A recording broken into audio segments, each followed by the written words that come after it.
Thank you, General, and thank you for having me, and thank you to the audience for logging on. Well, the relationship between the United States, Japan, and Australia is obviously different to that regarding India, because India is not a US ally, and it does not have the same history of cooperation with the other two countries. Now, to be blunt, we've always found, and I think I can speak for the United States and Japan as well, that India is a hard and tough negotiator. And the macro observation that India is a democracy will only get you so far. So I think the key to understand the Quad is to understand the obstacles and differences with India and to work around these differences. Let me just name two or three roadblocks which have to be negotiated. And the first is geography, or more precisely geostrategy. India's greatest threats are still continental, while the United States' strategic interests in the Indo-Pacific are largely maritime, as are the Japanese and Australian, and it's still dominated by East Asia rather than India's periphery.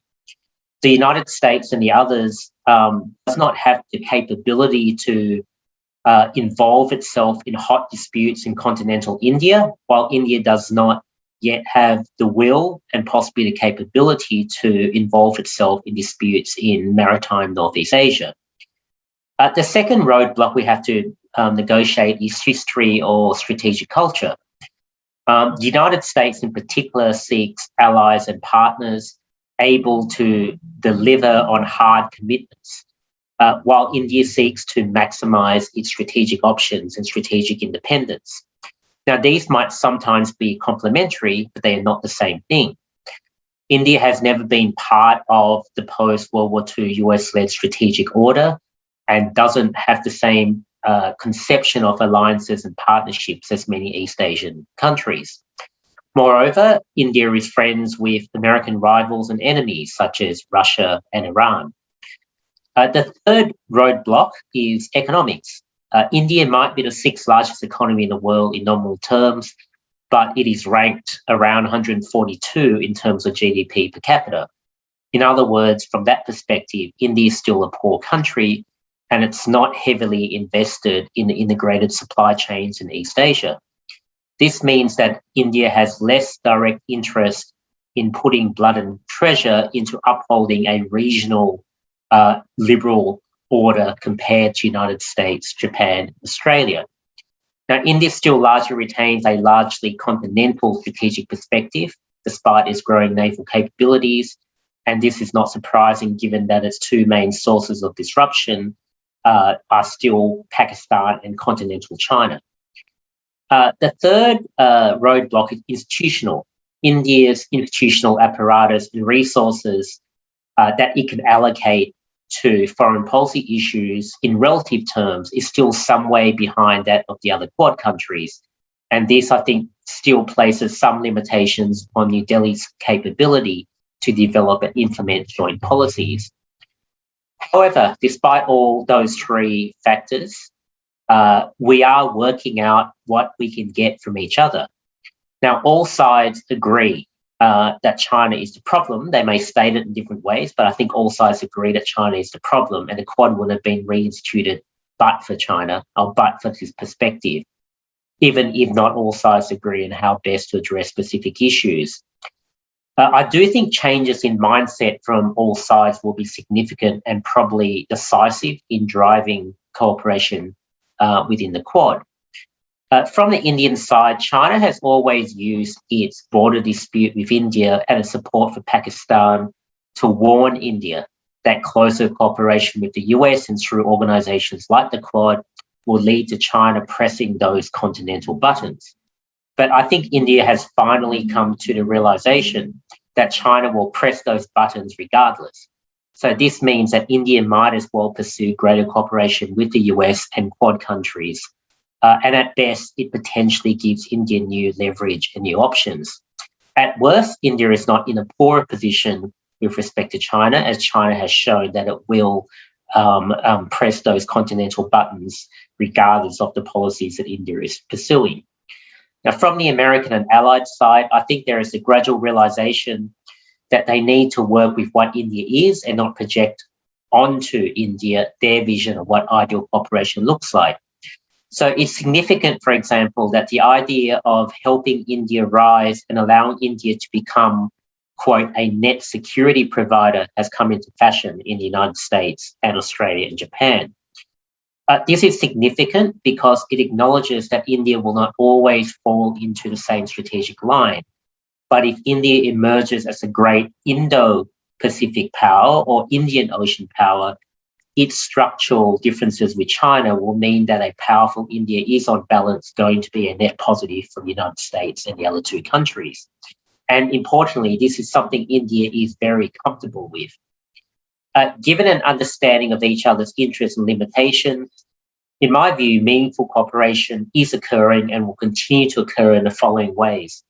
One, I think there will be further enhanced Indian naval capabilities and naval cooperation in the Indian Ocean and the Bay of Bengal with the other three countries. Two, there will be cooperation on ensuring that the Bay of Bengal economies, especially Bangladesh, do not become irreversibly bound to China economically and technologically through the BRI framework. And three, I think there will be increased geotech and high-tech cooperation within the Quad structure and potentially the Democratic 10 countries, especially as it relates to ICT, information communications technology, to artificial intelligence, to fintech and big data applications. Another thing, the fact that India isn't an American ally or a fully industrialized economy can actually lead to an unintended diplomatic virtue. It gives the Quad grouping more standing and credibility in many ways in Southeast Asia. Southeast Asian nations, including former allies, the Philippines and Thailand, former allies of the United States, Philippines and Thailand, are sometimes wary of being seen to be giving up strategic and diplomatic agency to the US. And one reason is that this sense of their own smallness and weakness when compared to the other great powers in the region makes them hypersensitive to any possibility of entrapment or the perception that they have given up their decision-making to an advanced Western nation. With a Quad with Indian membership makes it more difficult to dismiss or ignore this entity. Finally, for the next couple of minutes, let me just offer this summary. Countries in a region are at different stages of understanding and responding to strategic risks. Most countries in a region are hedging and many are paralysed with uncertainty or weaknesses. The Quad was reinstituted by 4 countries who have an advanced comprehension of the strategic risk and opportunity of proactively balancing and countering China's actions. All 4 countries in the Quad have been through a difficult strategic and political journey with respect to China. They all have very similar interpretations of Chinese blueprints, such as the Belt and Road Initiative and Made in China 2025. And in the case of Japan, India and Australia, they have felt the pressure and the pain of China's coercive economic actions. In the case of India and Japan, they both face the martial or physical threat that China poses to them. And as a result, they're all heading in broadly similar directions with respect to China. Now, as a response, the Quad is emerging as a flexible, action-orientated and responsive grouping of 4 countries with formidable national capabilities, with each member offering uniquely important geostrategic positions on a map and assets on China's periphery. The Quad, importantly, is unburdened by tedious processes and has a built-in institutional surge capacity, if you like, based on strategic need and circumstance. So the Quad will become, I think, what it needs to become for the countries. The Quad is becoming a way for India to entrench itself into the strategic architecture of the region and for Australia to engage India strategically in a way that would not be possible bilaterally. Southeast Asian maritime states are also becoming increasingly comfortable with the increased relevance and role of the Quad, and many are increasingly seeing the Quad as a strategic asset for the Indo-Pacific rather than as a threat to ASEAN centrality. The Quad is now a very useful platform to discuss and even coordinate basic policies in the economic, finance, infrastructure, and technological areas, in addition to the maritime and military areas. It may also become a useful platform to pursue limited ad hoc intelligence sharing arrangements on issues that affect all four members. The Quad for me is sufficiently flexible. It is quite an adaptable institution which to engage other powers seeking to counter some aspects of China's policies.